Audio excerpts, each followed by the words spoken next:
What's going on, guys? My name is Wade with Tech Daily, and in this video, I thought I would sort of show off my EDC items, my everyday carry. I get a lot of questions about what phone I personally use most, what I carry in my pockets, if it's tech, if it's tools, if it's junk. Some of these things are tech, some of them are just things. A lot of them I take with me anywhere and everywhere, and other stuff obviously gets used once or twice throughout the day if I need it. But everything here is part of my daily life and routine in some capacity. So my primary personal smartphone when I'm not using and testing a million other devices is still the iPhone 13 Pro. I've always resorted back to the iPhone. I've had an iPhone since the very first one in 2007, so you can imagine it's a bit hard for me to give it up. But obviously, depending on the day, I'm also carrying a Samsung device, a Pixel, a budget 5G phone. Every week I feel like it's something different when I'm reviewing something. And paired with my iPhone, the AirPods Pro have been my default daily earbuds since the day they came out. Although this is unfortunately my second pair of AirPods, my original pair seems to have finally kicked the bucket. I think the case went bad on it, probably from too many drops, but they've been my default choice of earbuds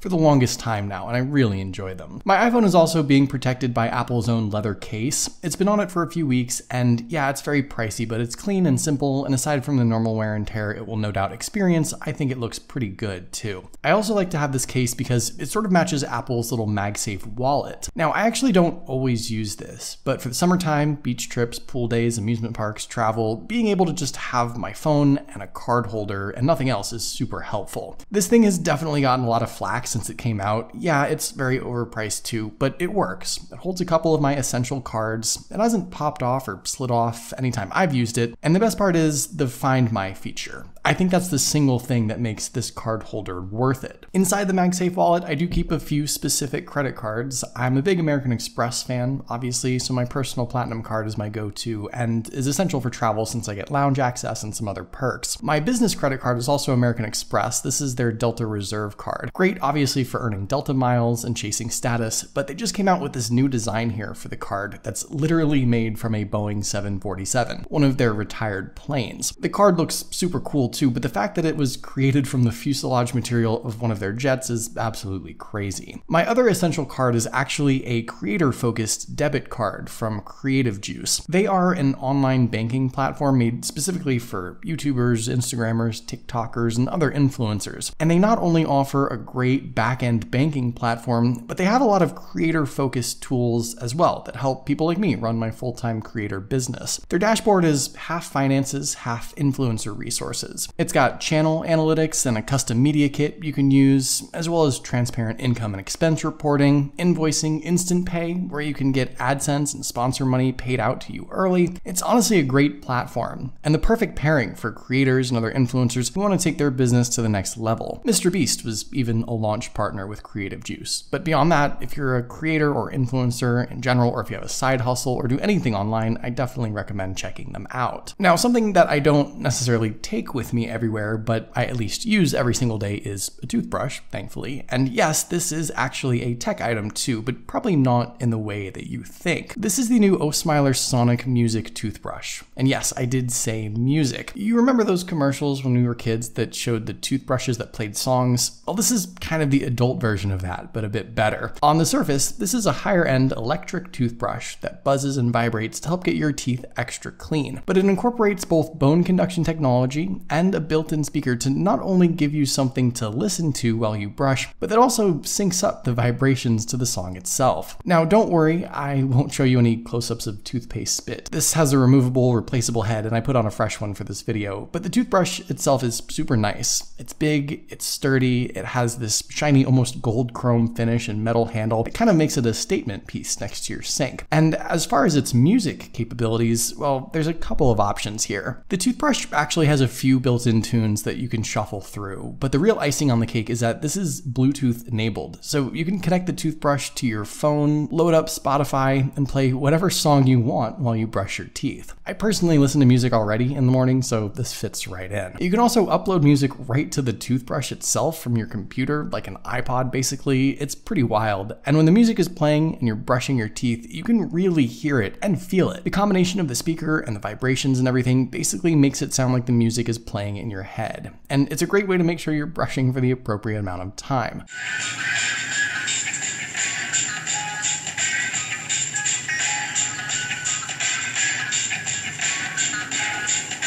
Of course, its main function is as a toothbrush, and it has 3 different vibration modes too that you can select from to get the right brush feel and level of cleanliness you need. And obviously it's IP67 water resistant, which it has to be of course, and it can go up to 90 days of brushing without needing to be recharged. The Osmiler Swing toothbrush honestly is just a fun and interesting way to change up what we all do in the morning anyway. And if you're interested, I'll leave a link down below in the video description to their website so you can check it out for yourself. It's tech and hygiene all in one. It's fun, it's quirky. I've definitely enjoyed using it. And thanks so much to Osmiler for sponsoring this video. As far as some other stuff I take with me that's not so much tech and more just accessories, watches and sunglasses are really my main 2 vices there. The watch that I've been wearing a lot right now is this one from Sega Design. This is their Z series. It's an automatic mechanical skeleton style watch, and whenever I wear this, people always ask me about it. I know watches are really in right now, everyone with their fancy statement pieces. This one is actually really affordable for a watch, but it's still a high quality stainless steel build with sapphire crystal glass, and obviously a super unique look that really makes it stand out. It's not over the top, which I like, simple form factor, good size, 41 by 48 millimeters, so it's big enough for someone like me, but not so big that it's bulky or obnoxious. And it is this awesome mechanical see-through skeleton design